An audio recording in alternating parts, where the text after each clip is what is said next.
Hi, my name is Randy Malini. I'm a business owner in Black River Falls, Wisconsin. Today's November 6, 2011. On October 5th, I recorded my first video on YouTube. That was posted on the 17th of October. And that video was called Wisconsin Foreclosure Death Trip. This is part number 2 of Wisconsin Foreclosure Death Trip. And I'm going to teach you how foreclosures work in my small town. Now, as a little point of levity here, add a little levity to the situation, I'm going to wear a cap and gown. The reason for that is because if I don't laugh about this, I'll probably scream on the sequence of events that is transpiring and happening to me at this point in time.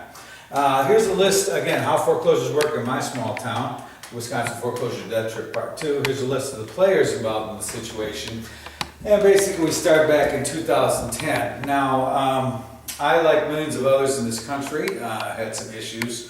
2008, 2009, 10, bought into some leveraging of real estate, made some poor decisions, basically got slammed. So Randy can't make his payments on a non-owner occupied 2-unit residential property in 2010, so Family Bank starts a foreclosure process, okay? July of 2011, Family Bank attorney, I refer to him as Family Bank attorney because he's a member of the family that owns the bank, and he's their attorney, takes us to the next county over to confirm what's called a sheriff's sale. Now the property and the bank are in this county, but we go over to the next county over and you'll find out why we did that a little later. Now in the civil process, there's this whole concept of equity, and the circuit court has a certain amount of discretion. Equity, equitable decision, equitable remedies. We've got a sheriff's sale of 20 grand. The property was listed at $49,900. And actually, the realtor, former realtor, who just 3 weeks previous was listing at $49,900 and had listed it for 3 years, never sold, gave a bank 3 weeks later after the listing, I think, expired, gave the bank an appraisal of $24,000. Okay, so now next county over judge throws out my new realtor, who comes in with a price of $49,900 as not credible based on a 6-year-old charge. Not a conviction, 6-year-old charge, throws out my testimony as being not credible. So basically I'm dead in the water there because I got no upper limit on my value here. Okay, so now at the end of July, my numbers look like this.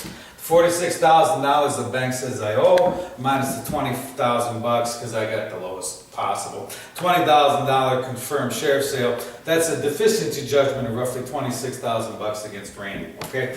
August 22nd, 2011, Family Bank attorney goes back out to next county over judge and says I need another $17,000 in additional fees. Next county over judge says sure, yeah, no problem. I find out about this about 3 weeks ago on October 21st. Attorney number 2 told me about it. I didn't know about it. Attorney number 1 never told me about it. But during this time, attorney number 1 billed me roughly $1,800. But Family Bank attorney gets to charge roughly $17,000. That's 10 times what attorney number 1 charged. That's a process called amending the judgment. Okay, you get to amend the judgment. Now, at the end of my numbers at the end of August look like this. The original $26,000 original judgment against me, plus the additional 17 grand, gives me roughly a judgment of roughly 43 G's against Randy, okay? So September 2011, Family Bank attorney wants what's called a supplemental hearing. Basically, a supplemental hearing is there to basically look up every orifice on my body, look for my cash, what kind of property I got, what kind of equipment, whatever, belongings. Appearance number 1 is scheduled. Family Bank attorney tries to serve Randy directly. That's a no-no. He needs to serve attorney number 1. Attorney number 1's office says, hey, you're supposed to be serving us. Attorney number 1's out of town, so appearance number 1 has to be rescheduled. Appearance number 2, Randy's out of town.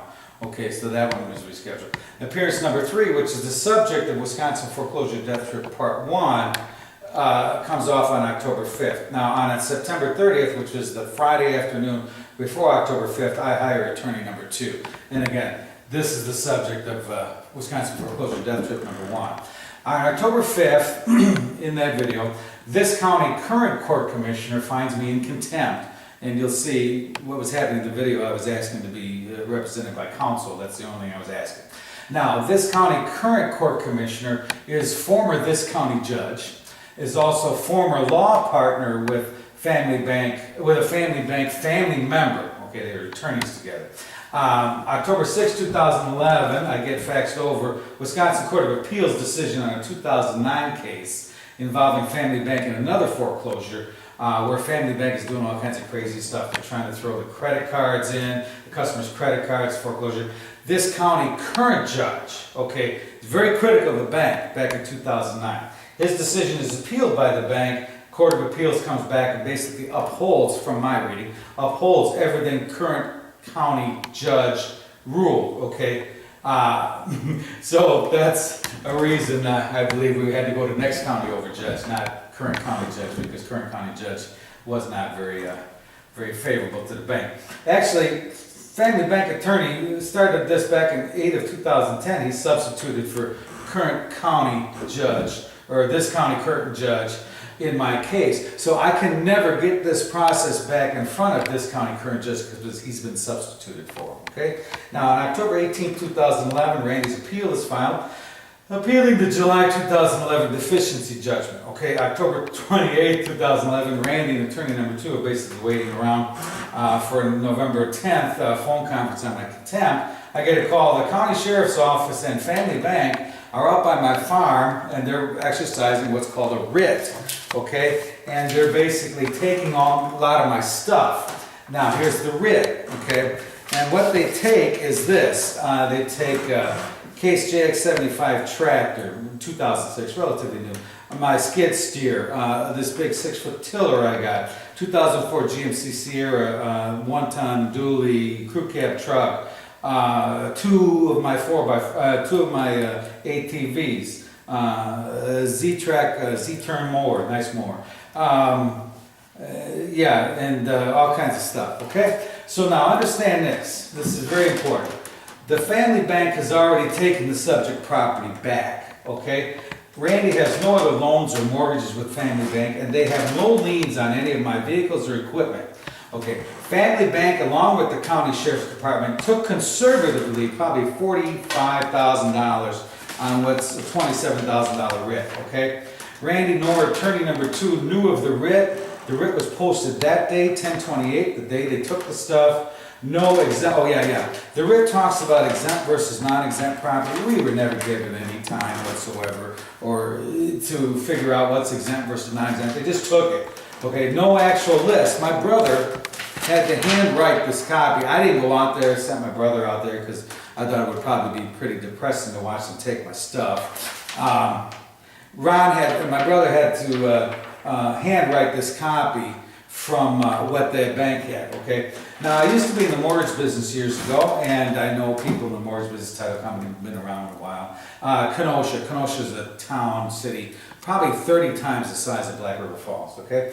I've known people in the mortgage and title business, whatever, for 30 years. None of them, the title company, they've never seen a writ being exercised on a deficiency judgment. They really don't see any deficiency judgments anymore. So this is a sequence of events I thought you might be interested in. It's been happening to me up in Black River Falls. I appreciate your time, and very happy that I've been able to share this with you. I don't want anything from a financial standpoint. I'll take care of all my own stuff. If you can like the video, if you like what I'm talking about, share it with your friends. I could probably use some help on that area. But basically, that's it. Thank you for your time, and that's where we're at.